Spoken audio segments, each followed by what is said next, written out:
नमस्कार, आप देख रहे हैं यूपीजीएन न्यूज भारत। इसमें हम ग्राम सभा लाला नगर में हैं, जो ब्लॉक औराई तहसील औराई जनपद भदोही में आता है। यहाँ के नवनिर्वाचित प्रधान जी हैं राकेश कुमार यादव जी हैं, जो इस बार पंचायती राज के चुनाव में 617 वोट पाकर अच्छे वोटों से चुनाव जीते।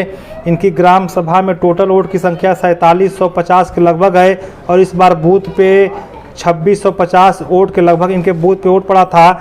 आइए, जो यहाँ के नवनिर्वाचित प्रधान जी हैं राकेश कुमार यादव जी हैं, उनसे खास विकास कार्यों पर हमारी चर्चा होगी। सर, आपका यूपीजीएन न्यूज भारत में स्वागत है। सर, आपको ग्राम सभा के लोगों ने 6 से 17 वोट देकर चुनाव जिताया और आपको सर प्रधान बने 10 से 11 महीने के लगभग हो गया। तो सर, आपके ग्राम सभा में क्या क्या विकास कार्य चल रहा है? इस समय हमारे ग्राम सभा में नाली का कार्य हो रहा है, इंटरलॉकिंग का कार्य चल रहा है और खड़ंजा का कार्य हो रहा है, जिसमें 3 इंटरलॉकिंग कार्य पूर्ण हो चुका है और हरजन बस्ती में नाला कार्य चल रहा है।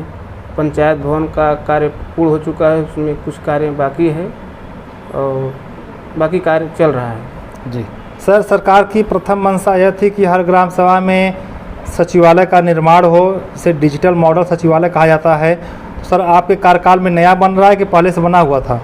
नहीं, मैं इसको रिपेयर कराया था। रिपेयर करा रहे हैं, तो लगभग सर कितना बनकर तैयार हो चुका है?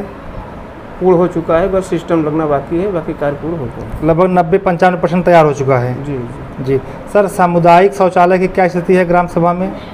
तैयार है पूर्ण, से उसमें लोग अपना यूज कर रहे हैं। बस चालू है सर, यूज हो रहा है? जी जी सर, स्वच्छ भारत मिशन के तहत मोदी जी की यह जो योजना थी इज्जत घर जिसे कहते हैं, 12,000 रुपये वाला शौचालय, एक भी घर वंचित न रहने पाए। सर, जो आपके यहाँ पूर्व में प्रधान थे उनके द्वारा जो भी शौचालय बनवाया गया इज्जत घर, और आपके कार्यकाल में सर अब लगभग कितना बन जाएगा जो आपके ग्राम सभा में शौचालय पूर्ण हो जाए? हमारे ग्राम सभा तो लंबा ही है और इसके पहले जो प्रधान थे 250 के लमसम में बना था। अभी कम से कम हमारे यहाँ 400-500 और आ जाएगा लक्ष्य, तो पूर्ण रूप से लगभग 500 अगर मिनी शौचालय बनेगा तो आपका ग्राम सभा में शौचालय पूर्ण हो जाएगा। हाँ। जी सर, 2022 तक मोदी जी ने कहे थे कि जिनके पास कच्चे मकान हैं, झुग्गी झोपड़ी है, टीन सेट है, उनको आवास दिया जाएगा। सर, आप प्रधान हुए 10 महीने 11 महीने हो गए आपको, तो सर आवास की क्या स्थिति है ग्राम सभा आपकी? जब से हम प्रधान हुए हैं हमारे यहाँ 10 आवास बन चुका है, फिर लक्ष्य आएगा तो फिर हम लोग आवास बनवाएंगे। जी, लगभग सर आपके कार्यकाल में कितना आवास बन जाए जिससे जो पात्र गरीब हैं, जिनको एक्चुअल में आवास की आवश्यकता है, जो पूर्ण हो जाए? करीब तो काफ़ी लोग हैं, लंबा ग्राम सभा है, जितना लक्ष्य आएगा उतना हम लोग आवास बनवाएंगे, पूरा सब पूर्ण हो जाएगा। जी सर, काफ़ी ग्राम सभा में राशन वितरण में धांधली देखी जाती है, जबकि प्रधान का दायित्व रहता है इस पर अंकुश लगाया जाए, क्योंकि गांव के मुखिया प्रधान होते हैं, सारा पावर प्रधान के हाथ में रहता है और अपात्र लोग राशन ले जाते हैं और पात्र जो गरीब हैं सर उनको राशन मिलने में दिक्कतें होती हैं। सरकार महीने में 2 बार राशन दे रही है, तो सर क्या आपके गांव में भी राशन वितरण में धांधली है कि सामान्य रूप से बढ़ता है? नहीं, हमारे यहाँ तो धांधली नहीं होता है। राशन कार्ड की जो समस्या चल रही है, लोगों का जो यूनिट है, कुछ ऐसे आबादियाँ हैं कि माने कि लोगों को राशन कार्ड अभी नया का आवश्यकता है। जी, और मतलब धांधली नहीं है? नहीं, पूरा राशन मिलता है? नहीं, बीच में हम लोग जाके वहाँ भी वितरण भी कराते हैं। जी सर, ग्राम सभा में शिक्षा की क्या व्यवस्था है? हमारे यहाँ 3 विद्यालय हैं, एक हीराचक डेहरिया प्राइमरी है और लालनकम पोजिट विद्यालय है। वहाँ के टीचर जितने हैं अच्छे हैं, बच्चे सब अच्छे से पढ़ाई पढ़ रहे हैं। जो भोजन का कार्य चल रहा है उसको भोजन समय से उसमें सब व्यवस्था दिया जाता है। सर, आप भोजन कभी जाकर चेक करते हैं? हम लोग बैठते हैं, मास्टर साहब बैठते हैं, रसोई लोग बैठते हैं, हम लोग कभी कभी जाके टेस्ट लेते हैं। हम लोग भी अच्छा, खाते हैं? बच्चे के साथ हम लोग खाते हैं। अच्छा, खाते हैं, स्वादिष्ट भोजन रहता है? जी जी जी, सरकार का जो मेन्यू है उस मेन्यू के हिसाब से चला जाता है, खाना बनता है? जी जी जी सर, काफ़ी ग्राम सभा में चकमार की काफ़ी समस्याएं बनी हुई हैं, लोगों के आने जाने की रास्ता नहीं रहता है, तमाम समस्याएं होती हैं। तो सर क्या आपके भी गांव में समस्याएं ऐसी हैं? वो तो हर एक ग्राम सभा में ऐसा तो चक्रोट मार्ग नाली सब तो चलता रहता है। हम लोग ये सोचते हैं कि हम लोग ये नए प्रधान हुए, हम लोग कितना कार्य अच्छा करा दें कि जनता को संतुष्ट कर लिया जाए, फिर आगे के भविष्य हम लोग देखा जाए। जी सर, हर ग्राम सभा में पंचायत सहायक की भी भर्ती लगभग हो चुकी है, तो सर आपके गांव में हो चुकी है, बाकी है अभी? नहीं, हमारे यहाँ पंचायत सहायक की भर्ती हो चुकी है। सर, निष्पक्ष हुआ था? हाँ, सचिवालय पे भी बैठते भी हैं। सचिवालय में बैठते भी हैं।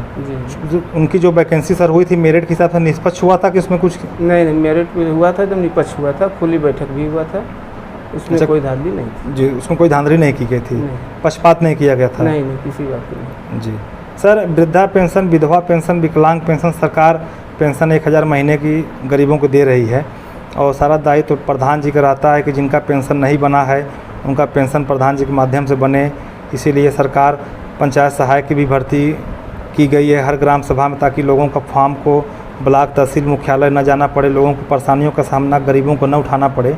तो सर, आपके गांव में पेंशन सभी का आता है कि काफ़ी लोगों का बाकी है? नहीं, बहुत लोग भी छूटे हुए हैं, लेकिन जो मुख्यमंत्री योगी आदित्यनाथ का चल रहा है स्कीम, ये बहुत अच्छा हुआ। जो पंचायत सचिवालय सब सिस्टम बना दिए हैं, हम लोग इसके मुख्यमंत्री जी को धन्यवाद देना चाहते हैं कि ऐसा जो सचिवालय बनवा दिए, वहाँ पे लोगों को, जनता को ब्लॉक का चक्कर नहीं लगाना पड़ेगा, गांव में सारा व्यवस्था उपलब्ध हो गया है। जी सर, महामारी का दौर सामने था, अभी भी लगभग बना हुआ है और हर गांव में कैंप लगाकर वैक्सीनेशन का कार्य भी कराया गया। तो सर, आपके भी गांव में कैंप लगा था? हम लोग जाके लगवाए थे, गांव में घूम घूम के लोगों को सूचना दिए थे, भाई चलिए वैक्सीन लगवा लीजिए। लगभग सर अभी लग रहा है जी, लगभग सर पूरा हो गया कि बाकी है अभी? लगभग हमारे यहाँ पूर्ण हो चुका है। जो छोटे बच्चे हैं अभी वही सब बाकी हैं और बाकी तो लोग हो चुका है। उन्हीं का बाकी हम लोग सभी का डोर पूरा टू हो डोर गया। गए थे, लोगों को जागरूक करके लगवाए थे। जी सर, आपके ब्लॉक के जो ब्लॉक प्रमुख हैं और जो आपके विधानसभा के जो विधायक हैं, उनके द्वारा सर कोई भी विकास कार्य आपके 10 से 11 महीने के कार्यकाल में कोई कार्य कराया गया, अभी नहीं कराया गया? अभी नहीं, न तो प्रमुख कोटा से किया गया, न तो विधायक निधि से। अभी कोई सा विकास कार्य उनके द्वारा मदद नहीं मिली है? जी। आगे सर कुछ कोई ऐसा प्रोजेक्ट उनके सामने आप रखे हैं विकास के लिए कि अभी तक नहीं गए उनके पास? नहीं, अभी जब से चुनाव हुआ है, अभी हम लोग विधायक से मुलाकात हुआ था, लेकिन कार्य के बारे में बात हुआ, आश्वासन दिए हैं कि कार्य कराया जाएगा। जी, मतलब आप उनसे मिले और अपने कार्यों को उनके सामने रखे जी, और उन्हें आश्वासन दिया है कि कार्य कराया जाएगा? जी। जी सर, जब कोई प्रधान होते हैं सर, मोस्ट इम्पॉर्टेंट क्वेश्चन, जब कोई प्रधान होते हैं सर, उनके दिमाग में यह भावना रहती है कि जब हम प्रधान बने हैं तो अपने कार्यकाल में कुछ ऐसा विकास कार्य करें। सभी प्रधान के दिल में रहता है कि मैं अपने कार्यकाल में कुछ ऐसा विकास कार्य करूं जिससे आने वाले समय में लोग उनके कार्यों के द्वारा उनको याद करें। तो सर, क्या आपके दिमाग में कुछ ऐसा विकास कार्य है, कुछ ऐसा प्रोजेक्ट है, कुछ ऐसा फंडा है जो आप अपने कार्यकाल में करना चाहते हैं ताकि आने वाले समय में लोग आपके उस विकास कार्यों से आपको लोग जानें? मेरी उद्देश्य ये है, कोई बस्ती हो, उस बस्ती को हम लोग साफ़ सफाई रखेंगे, नाली खड़ंजा और पानी का निकासी, जो भी समस्या है, हम लोग इतना उत्साहित हम खुद ही हैं शुरू से कि अच्छे से अच्छे विकास करें, क्योंकि आगे फिर चुनाव में हम लोग को जनता फिर चुनित करेगी, भाई हम लोग नए प्रधान बने। जी, बहुत बहुत धन्यवाद प्रधान जी, आपसे विकास कार्यों पर चर्चा करने के लिए। आपने ग्राम सभा की समस्याओं पर भी, विकास कार्यों पर चर्चा की है, आपका बहुत बहुत धन्यवाद।